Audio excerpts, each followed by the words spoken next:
जब मोहसिन लगारी साहब हमें ज्वाइन कर रहे हैं। मोहसिन लगारी साहब, आपका बहुत शुक्रिया। इस वक्त पंजाब में बहुत ही एक गैर मामूली सूरत हाल है। बड़ा हिस्सा फसलें भी तबाह हुई हैं और बड़ा हिस्सा अभी भी पानी के नीचे है। कुछ डैमेज असेसमेंट के ऊपर मैं सवाल करता हूँ तो वो वाज़ेह जवाब नहीं आता, लेकिन बहुत बड़ा नुकसान है। कुछ आप राय देंगे कि सूरत हाल है क्या और इससे बाहर निकलने के लिए तदबीर क्या इख्तियार करनी चाहिए? मलिक साहब, अभी जो पानी आया है हमारे पास, ये हिस्टोरिकल हाईज में पानी आया है। और अभी तो इसके बारे में कुछ भी नहीं कहा जा सकता। डैमेज असेसमेंट में भी टाइम लगेगा। जब तक पानी रिसीव नहीं करता, हमें उस वक्त तक नहीं अंदाजा हो सकेगा कि किस हद तक नुकसान हुआ है। अभी हम देख रहे हैं कि जो प्रोटेक्टिव बंद थे वो मुस्तकिल पानी के दबाव में आने के बाद वो कमजोर होकर अब वो टूट रहे हैं।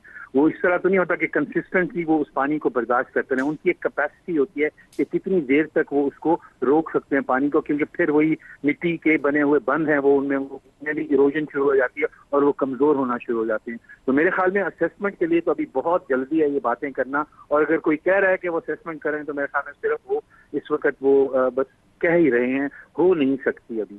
और जहां तक हम बिग पिक्चर में देखें तो आप इसको देखें ना, इस वक्त हमारे जो लाखों एकड़ जेर आब हैं वहां पे पानी खड़ा है। और मुझे जो सबसे बड़ा खदशा है वो है कि हमारा एक मेजर वीट क्राइसिस इस वक्त ग्रो कर रहा है।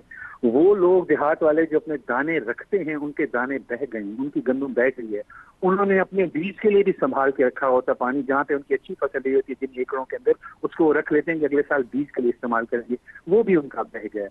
तो अब वो सारे लोग भी मार्केट में गंदम की खरीद के लिए आएंगे।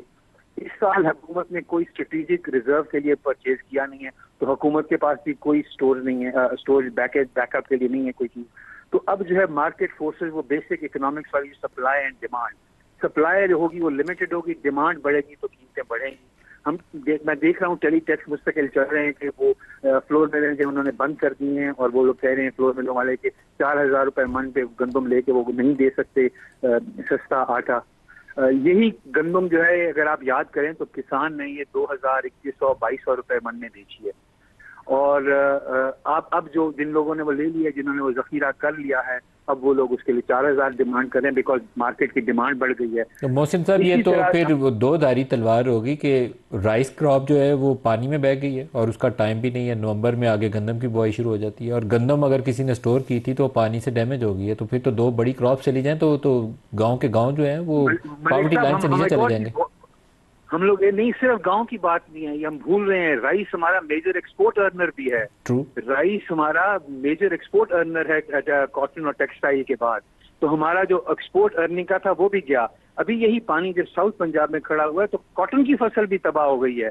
तो हमारी जो टेक्सटाइल मिलों को अगर कॉटन चाहिए होगी, पहले ही वो कम होती जा रही थी कि गन्ने ने उसको टेक ओवर कर लिया था, तो अब कॉटन भी हमें इंपोर्ट करनी पड़ेगी, वीट भी इंपोर्ट करना पड़ेगा, कॉटन भी इंपोर्ट करनी पड़ेगी, जिसके ऊपर हमारे फॉरेन एक्सचेंज रिजर्व के ऊपर दबाव पड़ेगा। और ये जो कॉटन और वीट हमारे जो फॉरेन एक्सचेंज अर्नर्स थे वो भी अब डैमेज होंगे। तो ये बहुत बड़ा नुकसान हुआ है। और इसकी जो है इम्पैक्ट मेरे ख्याल में तो कुछ साल तक चलेगा।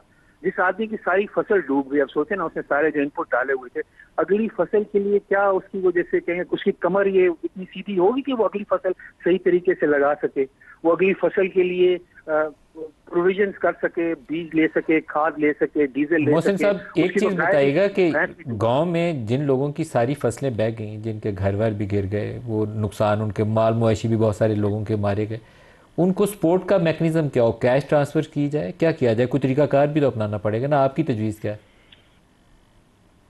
भाई साहब, सबसे आसान तो कैश ट्रांसफर ही होता है, क्योंकि कैश ट्रांसफर में यह है कि जब वो कैश लेके मार्केट में जाता है तो वो कोई चीज अपनी जरूरत के मुताबिक खरीद सकता है। उसको पता है कि उसको कपड़ों का जोड़ा खरीदना है, कि उसको जूते खरीदना है, या उसने बच्चे के लिए किताबें खरीदनी है। तो उसकी वो डिसीजन मेकिंग हम उसी पे छोड़ दें, उसको हम कोई कैश में इमदाद कर दें, तो मेरे ख्याल में वो सबसे बेहतर तरीका है। वेरीफाई करके, वेरीफाइबल जरूर हो ताकि इसके अंदर घपले ना हो। और cash transfer I think is the simplest and the easiest way, जिसमें वो जो इफेक्टी है वो अपनी अपनी जरूरत के मुताबिक, अपनी मर्जी के मुताबिक उस रकम को इस्तेमाल कर सकता है। मोहसिन लगारी साहब, बहुत शुक्रिया, आपने हमें ज्वाइन किया। आप में ओवरऑल एस्टिमेट्स डैमेजेस के क्या हैं? क्योंकि एक बड़ा कंसर्न जो है इस वक्त वो राइस क्रॉप के हवाले से है। तो तो कुछ क्रॉप्स के ऊपर पहले बता दें और साथ जानी नुकसान अभी तक कितना है, दोनों के ऊपर अपडेट दे दें। जी बिस्मिल्लाहिर्रहमानिर्रहीम। Thank you very much Malik साहब। इस वक्त पंजाब को अपनी तारीख के सबसे बड़े सैलाब का सामना है, और तीन बड़े दरियाओं में सुपर फ्लड की सिचुएशन है। और अभी तक तकरीबन 4300 जो हमारे विलेजेस या मौजाजात हैं वो इनंडेट हो चुके हुए हैं। और अनफॉर्चुनेट पार्ट इज़ कि still the worst is not over. Multan पिछले 48 घंटे से शदीद स्ट्रेस में है, और आज भी हम सारा दिन इवैक्यूएशंस जलालपुर पीरवाला से करवाते रहे। और इसी तरह आपके इल्म में होगा कि 6 से 8 हफ्ते से मुसलसल जो दरियाए सतलुज है वो हाई और सुपर फ्लड की सिचुएशन में है। तो ओवरऑल मैंने जैसे गुजारिश की कि 4300 मौजाजात हमारे इनडेट हैं 25 अजला में। अब कल से ये 26वां ज़िला इसमें मुजफ्फरगढ़ भी शामिल होगा, क्योंकि पंजरत के मुकाम पर रावी और चनाब का पानी और साथ सतलुज का पानी इसके मिल रहा है। तो और फ्लड प्लेन के जो मौजाजात हैं वो इनडेट होना शुरू हो गए हैं। ओवरऑल जो क्रॉप्स का अभी तक का हमारा सैटेलाइट इमेजरी और बाकी हमारी स्टेटिस्टिक्स हैं, तकरीबन 18.5 लाख एकड़ हमारा वो इस वक्त तक एग्रीकल्चरल लैंड क्रॉप्स वो इनडेट हो चुकी हैं, जिसमें मेजर क्रॉप्स राइस को बहुत बड़ा धचका लगा। तकरीबन 8.5 लाख एकड़ हमारा राइस वो इस वक्त पूरी तरह से पानी से डूबने की वजह से पैदावार उसकी ख़राब हुई। इसी तरह मेज़, कुछ शुगर केन का हिस्सा और बाकी जो फसलें हैं वो पंजाब में तबाह हुई। Overall by now 61 unfortunate deaths वो इन सैलाब की तबाहकारियों के बायस पंजाब में हो चुकी हुई हैं। हमने ओवरऑल आपने देखा कि चीफ मिनिस्टर पंजाब पहले दिन से 26 तारीख से अब तक, अगर मैं ज़िले गिनवाऊं तो शायद ही कोई इरफान ऐसा साहब, जब आप वक्त डेथ्स का नंबर देते हैं 61, तो ये 61 इन रिसेंट स्पेल्स हैं। जो ओवरऑल एनडीएमए के नंबर हैं उसमें डेथ्स ज़्यादा हैं। जी जी जी। इसके ये जब 61 की मैं बात करता हूं तो 25 अगस्त 26 अगस्त की रात से जब ये हमारा मेन सुपर फ्लड स्टार्ट हुआ, चनाब की रात मराला जब 10.5 लाख क्यूसिक्स पे गया, ये उसके बाद की, क्योंकि बाकी तो मॉनसून हमारा 25 जून से स्टार्ट हुआ और उसमें स्काई लाइटनिंग के केसेस हैं, और उसमें मॉनसून स्ट्रक्चरल। की टोटल नंबर कितना है सर? जी वो 164 था 25 अगस्त तक, जब ये 26 अगस्त को हमारा सुपर फ्लड का सिचुएशन स्टार्ट हुआ। 164 प्लस 61 ये हमारा ओवरऑल डेथ टॉल है इस पूरे सवा दो मॉनसून सौ के का। 225 डेथ्स हो गई पंजाब में इस मॉनसून के अंदर। जी जी।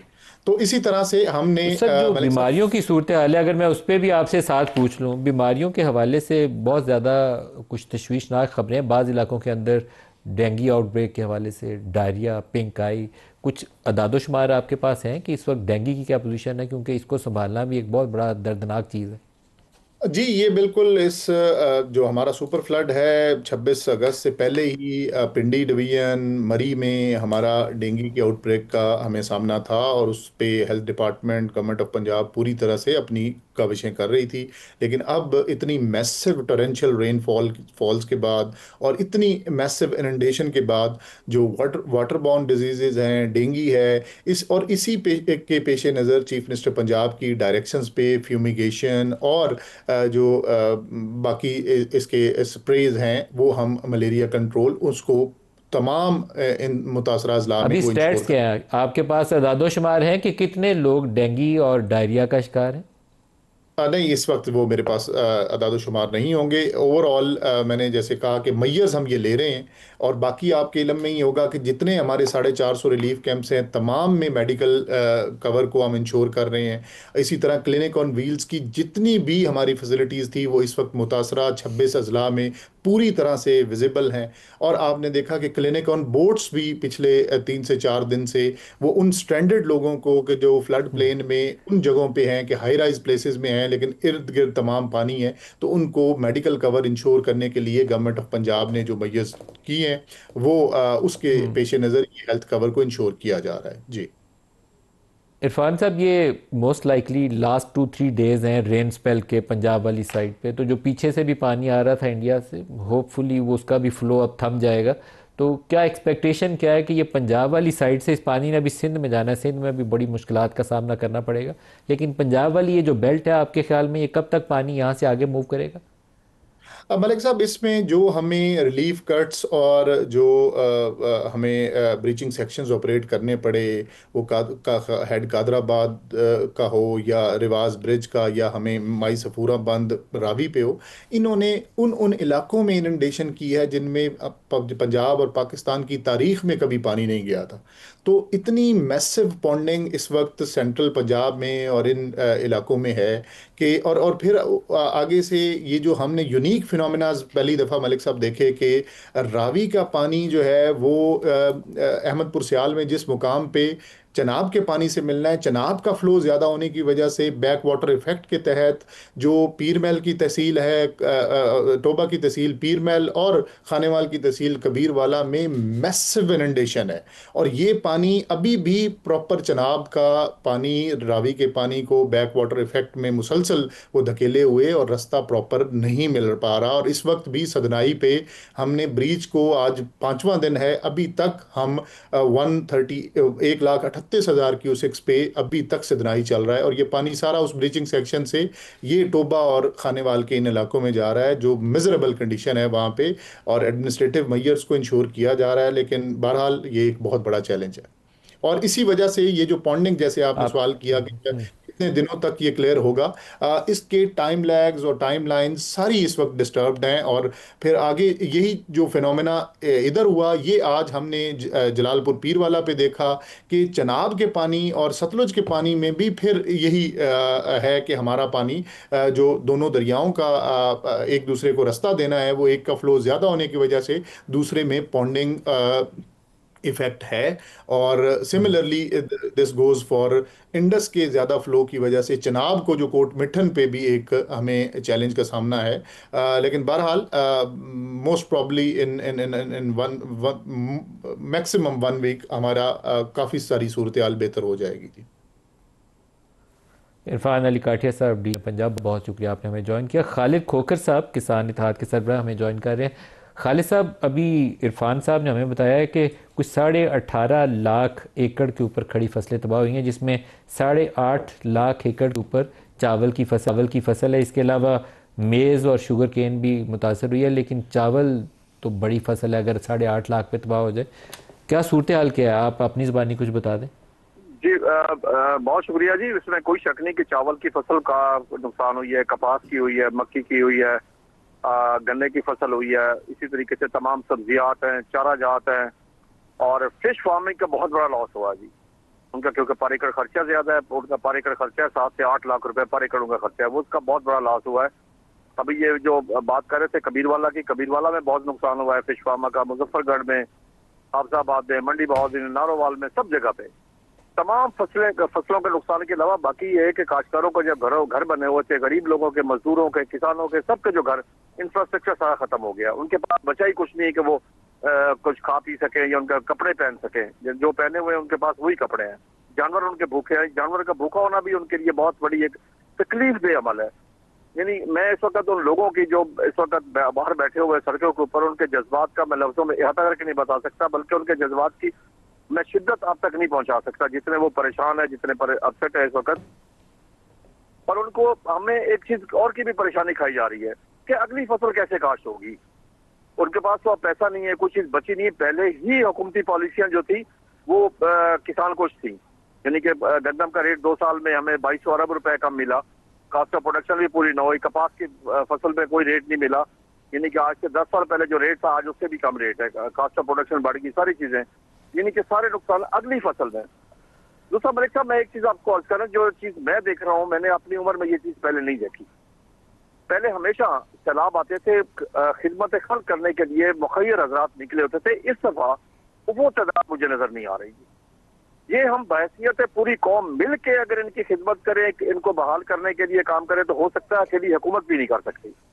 तो इसलिए मैं आपके तवज्जुह से तमाम पूरी कौम से अपील करता हूँ, मुखय्यर हजरात से, तमाम अकाब फिक्र से, कि खुदा के लिए इन उजड़े हुए लोगों के, इनकी तो दुनिया उजड़ गई है, उनका साथ दें, उनके साथ आकर उनको खाने के लिए कुछ दें, उनको कपड़े पहनने के लिए कुछ दें। और दूसरा यह है कि हुकूमत से मैं अपील करता हूँ कि अगली फसल के लिए उनको खाद भी दें, बीज भी दें, डीजल भी दें, पेस्टिसाइड भी दें, और उनकी नकद भी सपोर्ट की जाए ताकि अगली फसल वो काश्त कर सके। और दूसरा यह है कि जितना उनका नुकसान हुआ है